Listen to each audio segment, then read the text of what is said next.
I haven't met you yet, my name is Shane Schlesman. We're going to switch mics so you can hear me. It's okay. Yeah, there we go. There we go. We have failed. Our technology sometimes fails us, but God never does. His word will last forever, and nothing I'm going to say today is going to be helpful to you, but I can tell you that what God has to say to you is life-changing for you. So we believe that. So we take time every week to open God's word, and we believe that his word is life. And so I want to ask you just to take a moment. Would you just prepare your heart to receive his word? Would you just take a moment and ask God to speak to you? Because you know what? He knows exactly what's going on in your life. He knows exactly what's happening in you. And right now, he just wants to meet you where you are. And you're like, I don't know if I believe that, or I'm just visiting here for the first time. This is a little intense for me. What do you have to lose? You might be watching online right now. And I love seeing you guys and your comments online, those who are joining us. But what do you have to lose but to say, God, if you'll speak, all right, I'm listening. Amen. Why don't you just make that your prayer yourself right now? God, we ask you to speak to us. Speak to us, we pray. As we open your word, we open our hearts to what you desire to say, God. Let nothing that I do or say be a distraction to what you desire to do and what you desire to say. In Jesus' name, amen. Hasn't this David series been amazing so far, you guys that have been joining us? Yeah, I've heard from people not just here, but those online, those who are from other places and other parts of the world. I've heard from different people who really, God's just been moving in them and what it looks like to be all heart. And we've seen David on quite a journey. As he is a man after God's own heart, anointed to be king in the fields as a shepherd, and then rejected by the king, by King Saul. And for so many years, he traveled and was a wayward child of the king, so to speak, who took him in and then rejected him. And then Saul, we see the chase go down. And last week we saw David in the caves, and he went to 3 different caves. He had the stronghold and Adullam and Gedi, and he had his men who came and his family who came to be with him. And how many of you know that sometimes you find community in the cave of life, right? You find some people who have gone through, and last week we had people at the altar here just asking God for healing in the cave, and the week before Sue talked about that infamous story of Bathsheba and this character who shines through despite what happened to her and despite what happened around her. Somehow she grabs onto the promises of God, and we see the promise lived out in Solomon and the blessing that can come from such tragic places.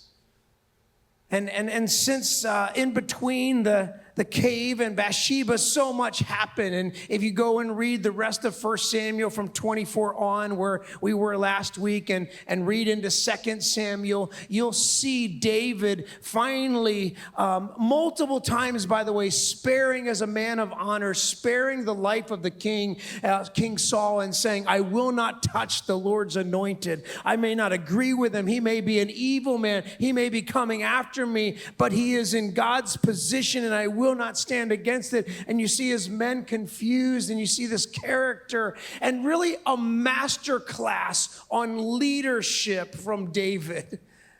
It has just been, it's just surreal to read. You hear this hero who takes on giants and who has spears thrown at him, and his life is in danger, and yet he looks at the very perpetrator and is able to take him out, and multiple times spares his life. And finally, in the heat of battle, Jonathan, his closest friend, King Saul's son, and his other son, and King Saul himself were surrounded, and Jonathan's dead, and his sons are dead, and then King Saul falls on his sword. He looks at his armor bearer and says, "Take me out, and don't let these Philistines take me out. Don't let this happen."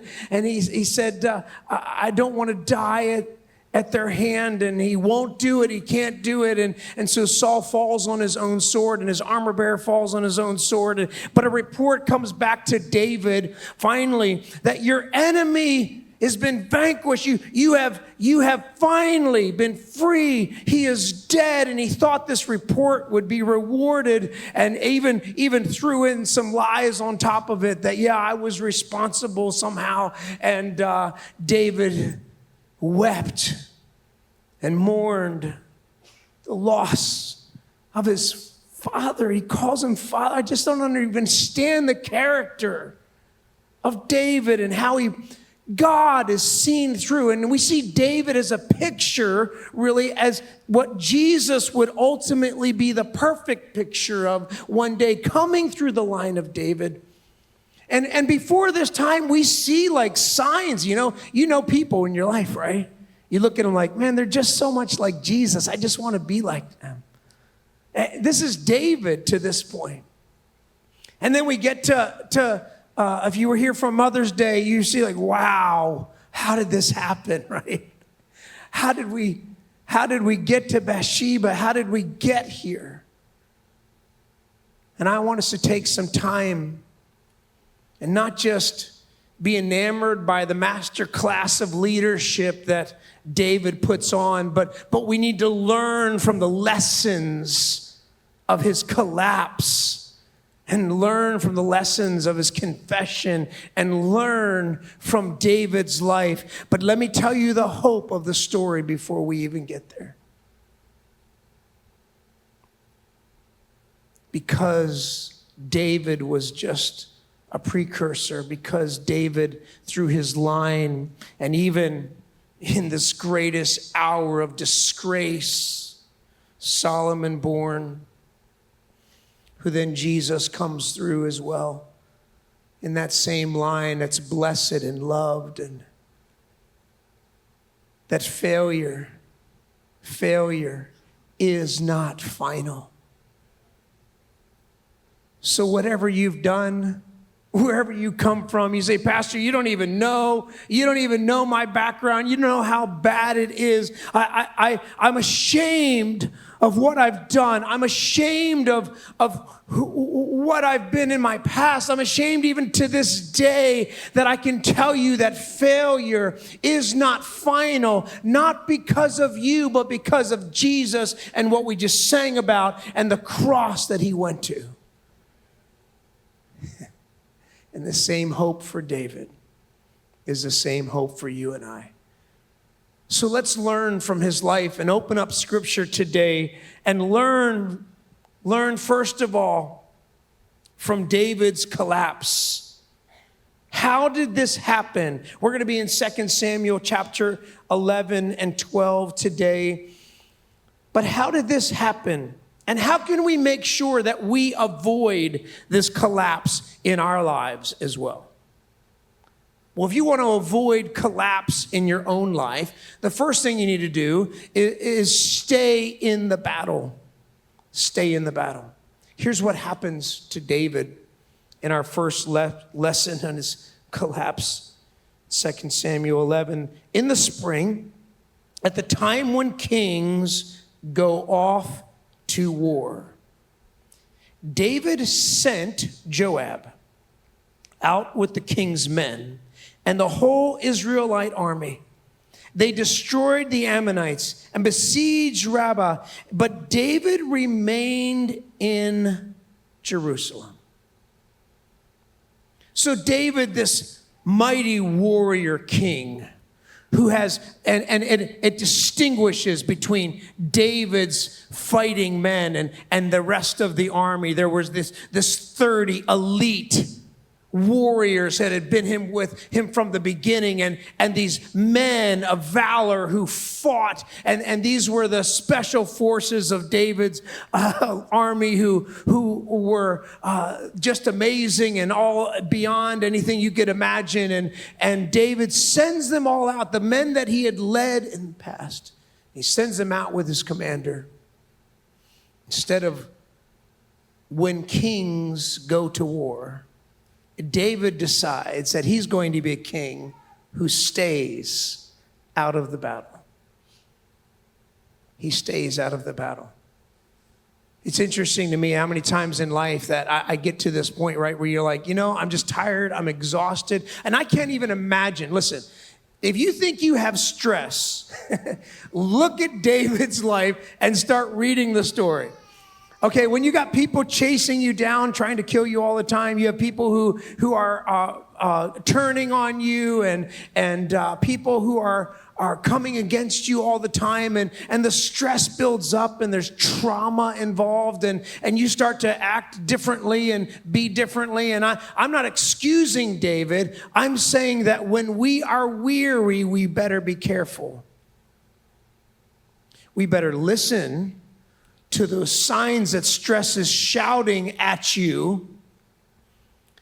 And it doesn't mean that you stop serving in the way that God has called you to serve, because when you start to make up your own recovery plan, you do things like, you know what? I've battled enough. I've been serving the Lord a long time. I'm just done. I'm done. I'm just going to sit back, let the young people do it. I don't know, or let other people do it, or let more qualified people do it. I'm done. I'm set aside. I can't. We come up with our own plan. And this is the same man who's teaching us to how now to avoid a collapse, is the same man who wrote the scripture that he is my shepherd. He makes me lie down in green pastures. This is the warrior king who stayed in the battle, but in the battle had a rhythm of rest that God led him to, and his shepherd led him to those fields, and he made him lie down. He led him beside still waters, and he restored his soul. He had these rhythms of rest and restoration, and whether he was in the cave of life or on the run or in the battle, he belonged to the Lord. No matter what you're walking through, if your solution is to sit back and send others, you just might be like David, headed for a collapse and not even know it. You're setting yourself up. And so David's lesson today, he had just won all these great battles and done all these amazing things, and yet, instead of beginning yet another series of victories that could have been won, and David could have been a part of, instead of standing in the front where God was working, David went to the back where his work was done. And he set others. I don't know what battle you're not facing right now. I know you're tired. I know there's, you've been through trauma. I know you've been through a battle. I know because this is life, and you don't get to do this life without having some battles, amen? You don't get it. Okay, I don't know if you figured it out, how to not have any battles, then I'm concerned for you. Okay, I'm not sure where you're living or what you're doing, but I'm not going to invite you just yet to start teaching the class on it, okay? Because maybe, just maybe, you're not in a battle because you're sitting back and sending others. And David teaches us, hey, you can't do that. You can't do that. You can't sit back. You can't send others and expect that God's work will be at the foremost thought in your head. Instead, we learned, not only do we learn from David to stay in the battle, secondly, we learned that we better steward our time if we want to avoid collapse. Because what did David do with his time? Well, one evening, David got up from his bed and walked around on the roof. Here's the key in that verse. Culturally, it would have been a normal thing in the midday, in the hottest part of the day, to take some time in the coolness of some shade or in shelter and rest and even sleep, and then get up and then re-engage the rest of the day. It said that David got up in the evening. So his siesta was a little, he's hitting the snooze on the alarm button, right? Like, I don't even bother with the snooze, y'all. I know where the switch is, and I can do it in my sleep, I'm pretty sure. I can just handle it. And I got one of those old school, I'm not even trusting my phone or the Wi-Fi or the whatever. I got backups, and I know when they go off, like I can just, my hand is, I can just turn that, right? Just see that motion, just like in your sleep. I know it. I know exactly where the switch is. I can feel for it. And there it is. Sometimes I'll hit the snooze by accident. But then I'll be like, nah, and then I'll turn it off anyway. Because David's not stewarding his time. And it's not that we have a whole glimpse of exactly what his day entailed and this one-off situation, okay? The author is sharing this part of the story specifically for us to learn from. He's not just throwing it out there in God's inspired word of God. Remember, I told you, my word isn't going to last, okay, but his word lasts forever. It's still a bestseller for a reason. It's going to change your life. Its words matter. What part of the story is shared matter. And so, taking that seriously, it's important. David got up from his bed, walked around on the roof that evening, and from the roof saw a woman bathing. We heard the story, this horrific story of abuse and power abused. The woman was very beautiful. David sent someone to find out about her. So we heard this horrible story, but this horrible story that Sue shared 2 weeks ago, the precursor for this story was already happening in David's life. The story just didn't just happen. If you actually watch and start to read the end of 1 Samuel, by the time you get there, you see some pretty cool characters, by the way, You see some amazing people that David meets along the way that step into his life, like his one of his new wives, Abigail, who steps in his life with wisdom and instruction and how they complement one another. And we meet people along the way. But then we also see decisions that David is making that you go, wait a minute. Weren't you just giving this master class on leadership, honoring everybody, doing all this stuff, and now you're ready to wipe out villages, lie to everybody, and it's like, where is this coming from? David's not stewarding his time, and when we steward our time, okay, this is the same man who said, early will I seek you, right? This is the same leader who said, who rode in the fields and got up early and sought the Lord and then went at bed and said, I meditate on your word day and night.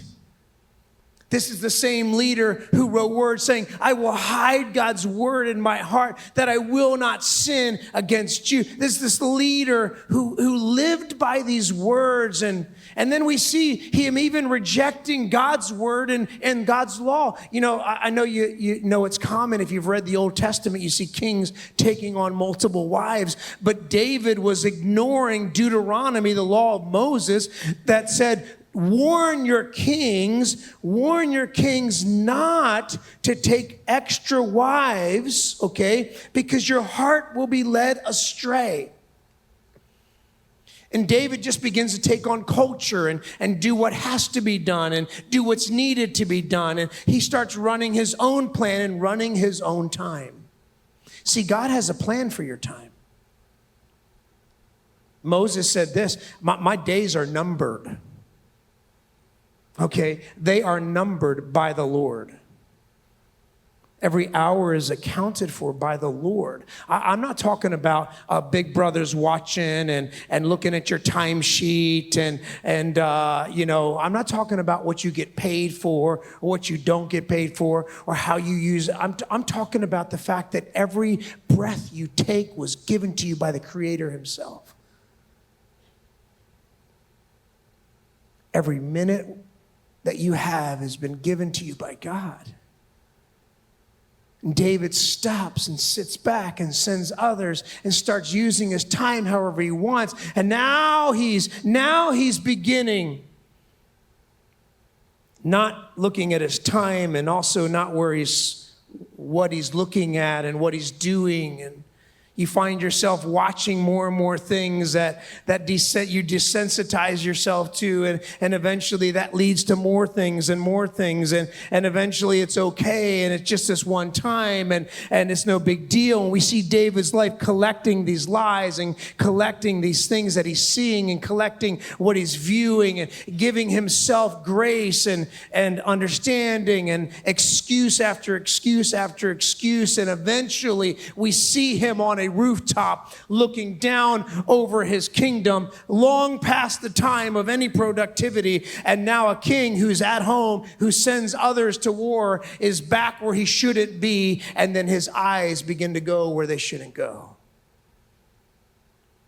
And then we learn the third lesson from David's collapse, that we better submit to accountability. We better stay submitted to accountability in our lives. Verse 3, after he sends someone out to find her, about her. Who is this woman? The man said, she is Bathsheba. And listen to what he says. He doesn't say she's just Bathsheba. Remember Uriah?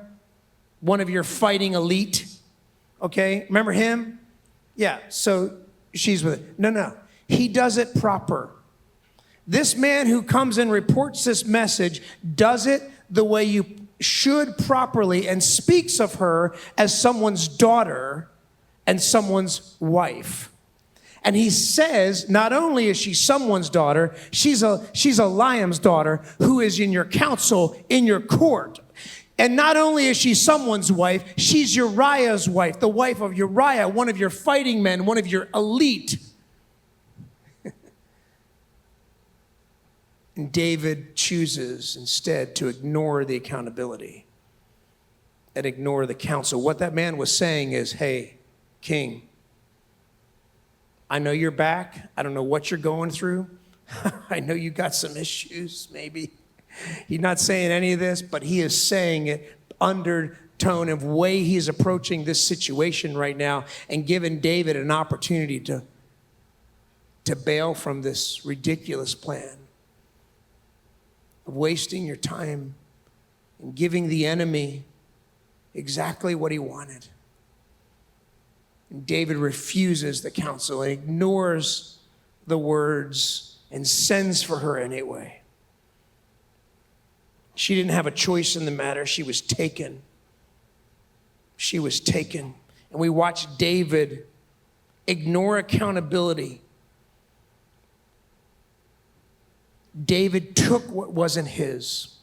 Because here's what happens when you ignore accountability. When you choose to not live by accountability and to let accountability be your guide, you know what's going to be your guide? Entitlement's going to be your guide. If you can't humble yourself to others and say, hey, if there's not people in your life that have total access, I'm not talking about everybody. I'm not talking about living your life online, okay, or live streaming, okay? I'm not talking about that. What I'm talking about is this. I have people in my life who have full and total access to every one of my devices. I have people in my life who have full and total access to what I do. I have counselors in my life that I confess to. I say what have happened. I have spiritual leaders around me who know if I'm getting that counsel or I'm not getting that counsel. I admit to them when I've been a few weeks without the counsel. I have people in my life, my family, my spouse, who have full access to what I'm doing, what I'm looking at. If you choose to ignore accountability, what happens is you start to live entitled. You say, because David took her. Like, I deserve it. And we know how this works in simple terms. Let's get it out of the kingship for a moment, can we? Let's get it out of a narrative that we can't comprehend. Let's put it in a narrative that we can understand. I deserve this vacation. Can everyone understand what I'm talking about? Anybody need a little time away? Remember that? What was that commercial? Calgon, that's it. Take me away. That was a brilliant marketing campaign. It was like just feeding into your entitlement. You deserve it. You deserve some time away. You deserve it. Look at all these dishes you're doing. Oh my gosh, these ungrateful people around you who take advantage of you and abuse you, and that's it. We're going on vacation and we're spending a lot of money and everyone else will do the cooking because I deserve it, except we're putting it on my credit card. And so what we really deserve is debt. Because when we live by entitlement, when you're in charge, you go, I deserve it.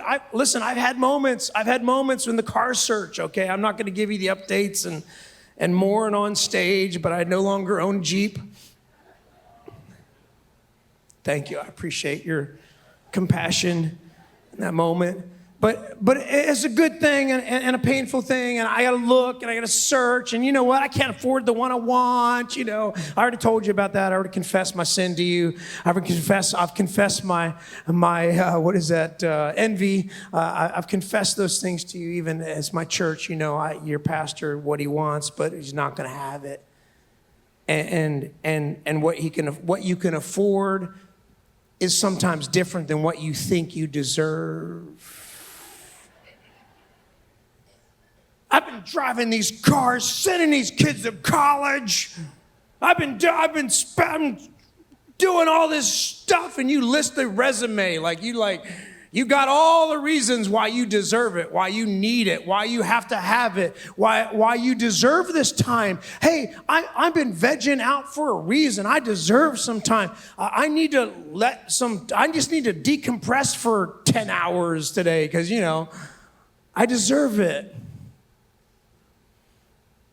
When you start to walk away from accountability, every step away from accountability is a step towards entitlement. I deserve it. I need it. It doesn't matter. How much does it cost? It doesn't matter. Doesn't matter, Pastor. I deserve to be in a relationship. I deserve that. I need this. I need this. And you don't go to counsel, you don't think. I know that our counseling offices are always full with people who are like, hey, did I tell you I got married? Did I tell you I got in this relationship? Did I tell you about this already? Did I tell you I already did this? No, you hadn't told me that. Well, okay, I have some, can you help me? Okay, yeah. Can you come ask for help before this all happens?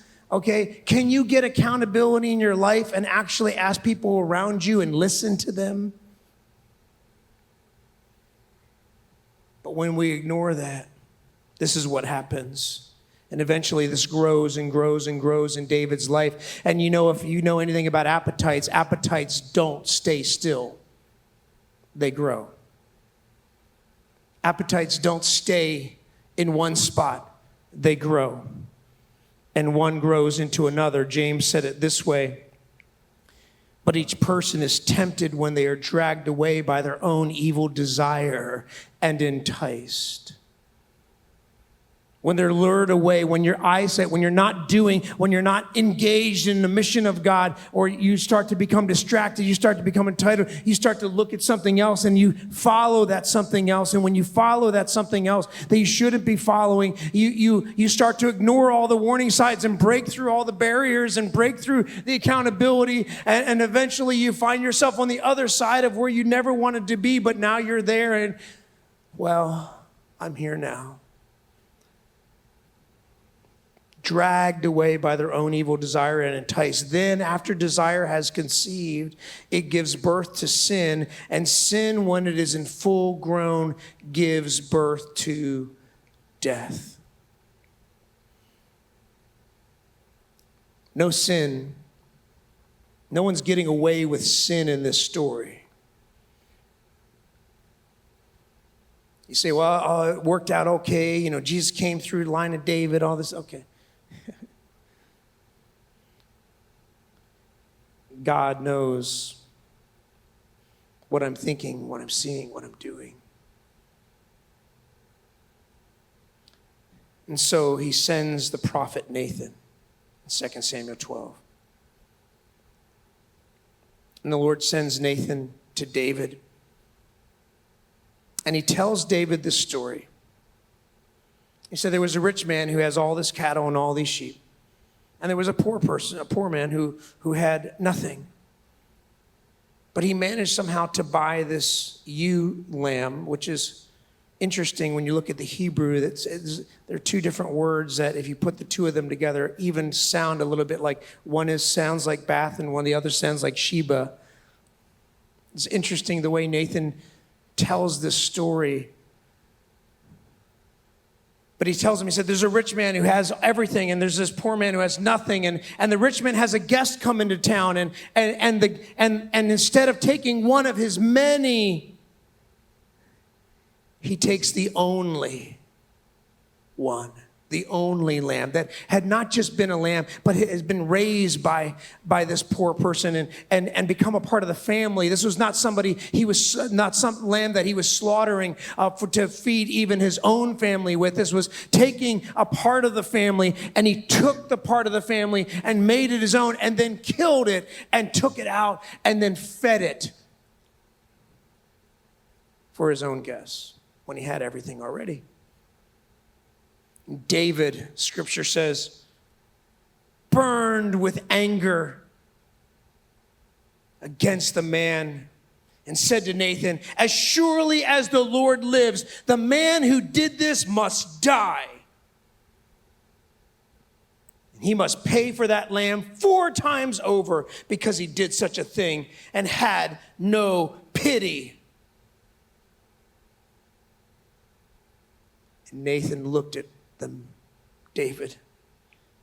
And then Nathan said to David, you are the man.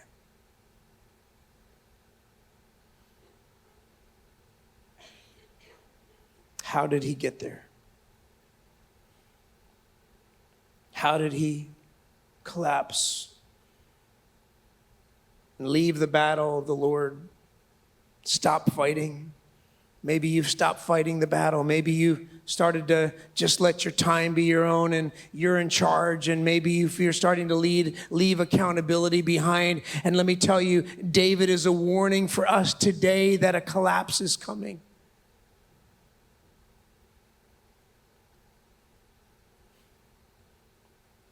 Then God delivers his judgment. I anointed you king over Israel. I delivered you from the hand of Saul. I gave you master's house to you and your master's wives into your arms. I gave you all Israel and Judah. And if it was too little, I would have given even more. Why did you despise the word of the Lord by doing what is evil in his eyes? You struck down Uriah the Hittite with the sword and took his wife to be your own. You killed him with the sword of the Ammonites. And now, therefore, the sword will never depart your house because you despised me and took the wife of Uriah the Hittite to be your own.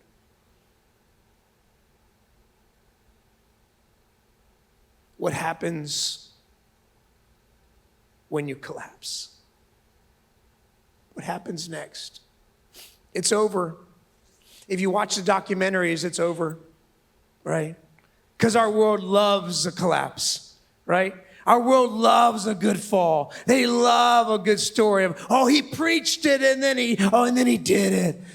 They love the story and all the streaming services make millions and millions and millions of dollars every single time a leader falls. But the leader put himself in that situation or herself in that situation. And there wasn't just a fall in the moment. We see the moment, but we didn't see all the momentum and the decisions leading up to it and the collapse. And then we celebrate, and we judge, they can't get enough. And we have a struggle with justice. And we can read this story and you think, man, he took Bathsheba, he raped her, he took her, he killed the husband, he did all these horrible things and he deserves to die and he's even passing judgment. Who are you to pass judgment? Let me tell you, the judgment you have passed will come to you.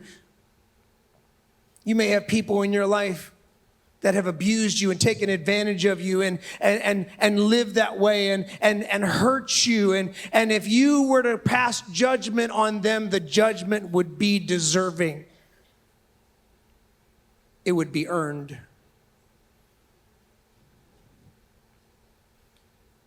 And David represents us, though, when we're on the other side of that judgment.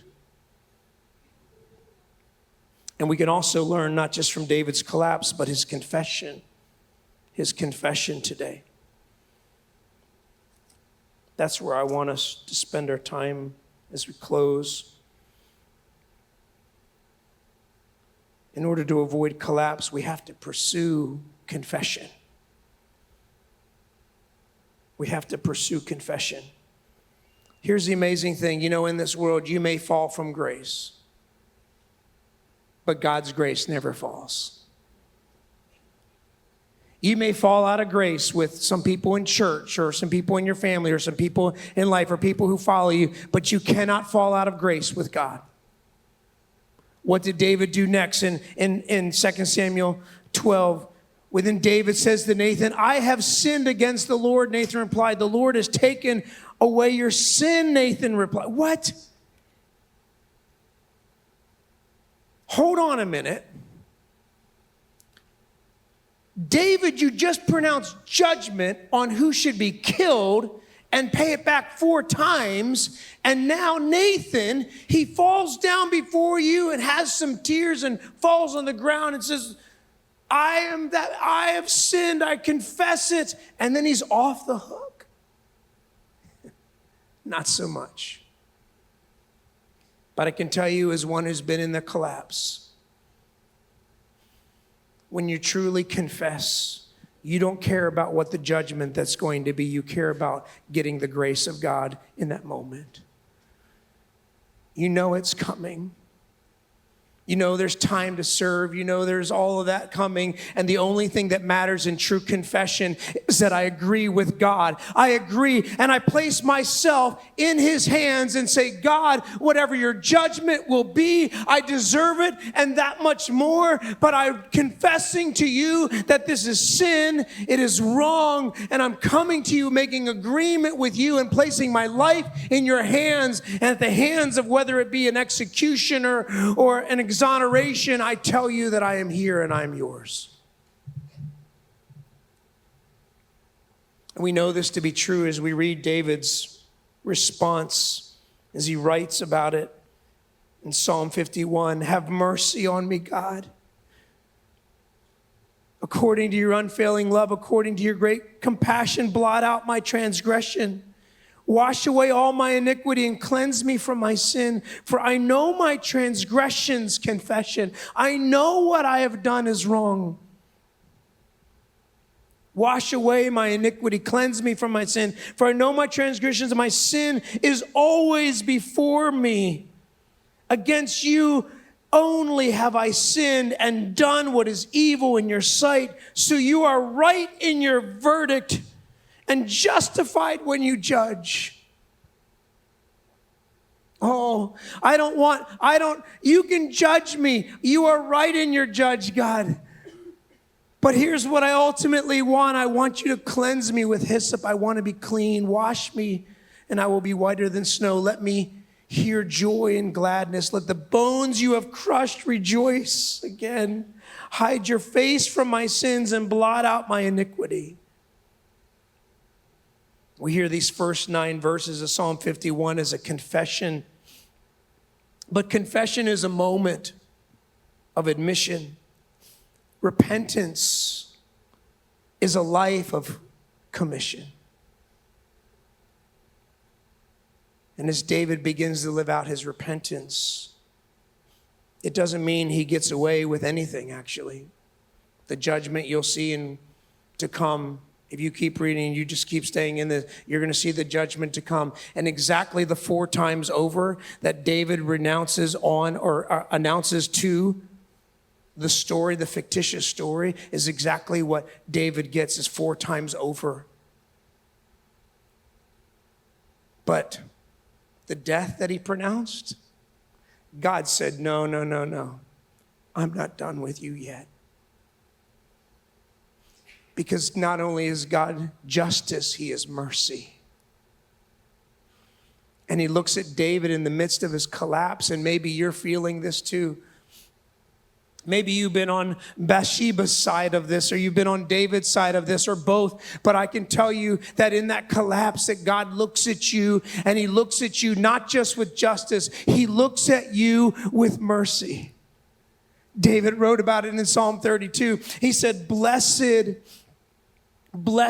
is the one whose transgressions are forgiven, whose sins are covered. Blessed is the one whose sin the Lord does not count against them, and whose spirit is no deceit. When I kept silent, my bones wasted away through my groaning all day long. You know what it's like to be under conviction as a follower of Jesus, when you know something is in your life that God doesn't want there for you. And you keep ignoring the accountability, you keep ignoring the signs, you keep breaking through it. You know the crushing, the weariness, he says, the heaviness on me that sapped my strength in the heat of the summer. Then I acknowledged my sin to you and no longer covered up my iniquity. I said, I will confess my transgressions to you, the Lord, and you forgave me of the guilt of my sin. Therefore, I will always pray to you while you may be found. Surely the rising, the mighty waters will not reach them. You are the hiding place. You will protect me from trouble and surround me with song of deliverance. Let me tell you, God is not interested in your collapse for your judgment. He's interested in your collapse so he can finally let you receive his mercy. Because before you get any further and start with your own plan and figure it all out, let me tell you, you need to get to that point in your life when you said, I haven't, I'm done, I'm over. God, I confess to you, I'm coming to before you. It doesn't matter if it's a millionth time or the first time that I'm coming to you. And God says, yes. Collapse before me because I can bring and restore. And then David talks about it in Psalm 51. We see it happen. Create in me a clean heart again. Renew a steadfast spirit in me. God begins to renew him. Do not cast me from the presence or take your Holy Spirit from me. Restore to me the joy of salvation. We see repentance and renewal and restoration. And then he says, I will teach the transgressors your ways so that sinners will turn back to you. I will tell people behind me, don't go down this path. Calamity awaits. Collapse is there. But let me tell you what else after follows confession is his grace. Because your failure is not final. Let me tell you what is. Let me tell you what is final according to Hebrews chapter 12, fixing our eyes on Jesus, who never moves. It doesn't matter how far you've gone. David said, where can I go that you are not there? I can go to the highest mountain or the deepest depths of hell, and you are there. You have gone. It doesn't matter how high or how low. I will fix my eyes on Jesus, the author of Hebrews says, the pioneer and perfecter of faith. For the joy set before him endured the cross. And here's what I want you to hear. Scorning the shame. Because you can get forgiveness. We can love God. Again, maybe you can love God even when you fail and even when you collapse. But as God restores you and renews you, you know what the enemy doesn't want you to ever be free from? Is the shame. He never wants you to be free from it. Because as long as you stay in the shadow of shame, you will not be in the shadow of the Almighty and feel the power working through you the way he desires. So he went to the cross. And that word for shame is that guile and despise and rejection and every evil thing you could think of that comes from shame that the devil wants to put on the rest of the world. And Jesus came into the world and said, I will make sure, then take all of your sin. They will beat me to a pulp. They will strip me naked. They will hang me in front of a crowd. There is nothing more shameful than being hung up and on display for everyone else. And God not only took on that moment, he took on the shame of your moment. He took on the shame of your sin. He took on the moment that you would never tell anyone about and you will go to your grave with, that nobody will ever know. But let me tell you, God not only knows about it, he was there and saw it, but before he even saw it, before it ever happened to you, he went to the cross and took nails through his wrists and he hung there in shame for you and for me. Don't you wear the shame that the world puts on you. Don't you reject God's love. Let me tell you, it's not just about loving God, it's about receiving the love of God. It's not just about needing the mercy of God, it's about receiving the mercy of God. And you can say, oh, I don't get all hung up on that. Oh, love yourself, Pastor. Okay, well then how about this? God loved you so much, he gave his only son to die for you. How valuable is that? Don't you curse the value and the creation of God that he put in you and the mission that he gave you and the calling he put on your life by living in shame because the enemy wants to keep you down. He came out of the grave and took over death and said, there is no power or authority over me. Satan, you will die. I will go between in those 3 days and I will go to hell myself and make sure that you die and make sure that your power is gone and make sure that everyone in the whole world sees all of the world's shame to be hung on me. And today, if you leave here with that shame, if you leave here with that groaning in your spirit, if you leave there, then you left the love of God behind you and the mercy and the grace that he desires for you. And right now, this is your moment. Don't let it pass. Don't walk away. Don't leave in shame. Do not walk out of here holding on to this. Right now, as we stand to our feet and as we sing this song, let it be God washing and his spirit washing over you. And you say, I don't know if I've ever accepted Jesus as my personal Savior. Today is your day. Today is the day of salvation. When he sees you as a sinner, he knows you cannot get there on himself. He's already provided a way. And if that's you, you say, I've never received that. We don't want you to walk alone. You can turn to the person next to you and say, I might need to go pray that. You can turn to the person you brought and say, hey, I'll go with you and meet Sue and I right down here. We want to pray that prayer with you that'll change your life forever. But maybe you're walking in shame today. You may be following Jesus and still walking in shame.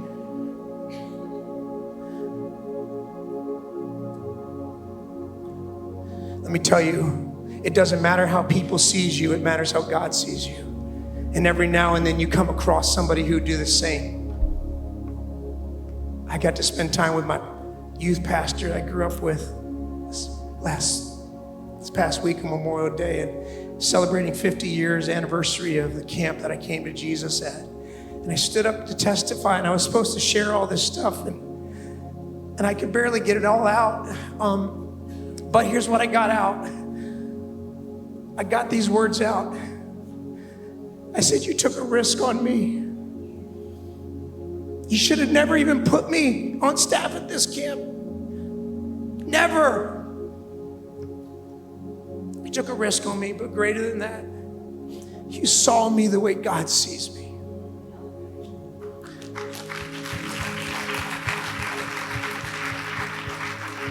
God doesn't see failure when he looks at you. He comes to you and says, it's not final. And he doesn't care how you see it. He knows how he sees it, the author and finisher of our faith. So today is your day. I want you to say, hey, this altar is open. Hey, I would like some folks to come up here. Would you, our response team, would you come up here? If you want to pray with someone, and you just want to pray with someone to make agreement over that and break that shame off of you this morning, I want you to come and ask them to pray with you. If you just need to come and spend time at the altar while we sing, then come and do that. But right now, if this is your day of salvation, come meet me here. If this is your day of taking away and finally walking away without shame and giving it back to Jesus, then come forward and give it to him. But today you know that failure is not final. Would you make that your response?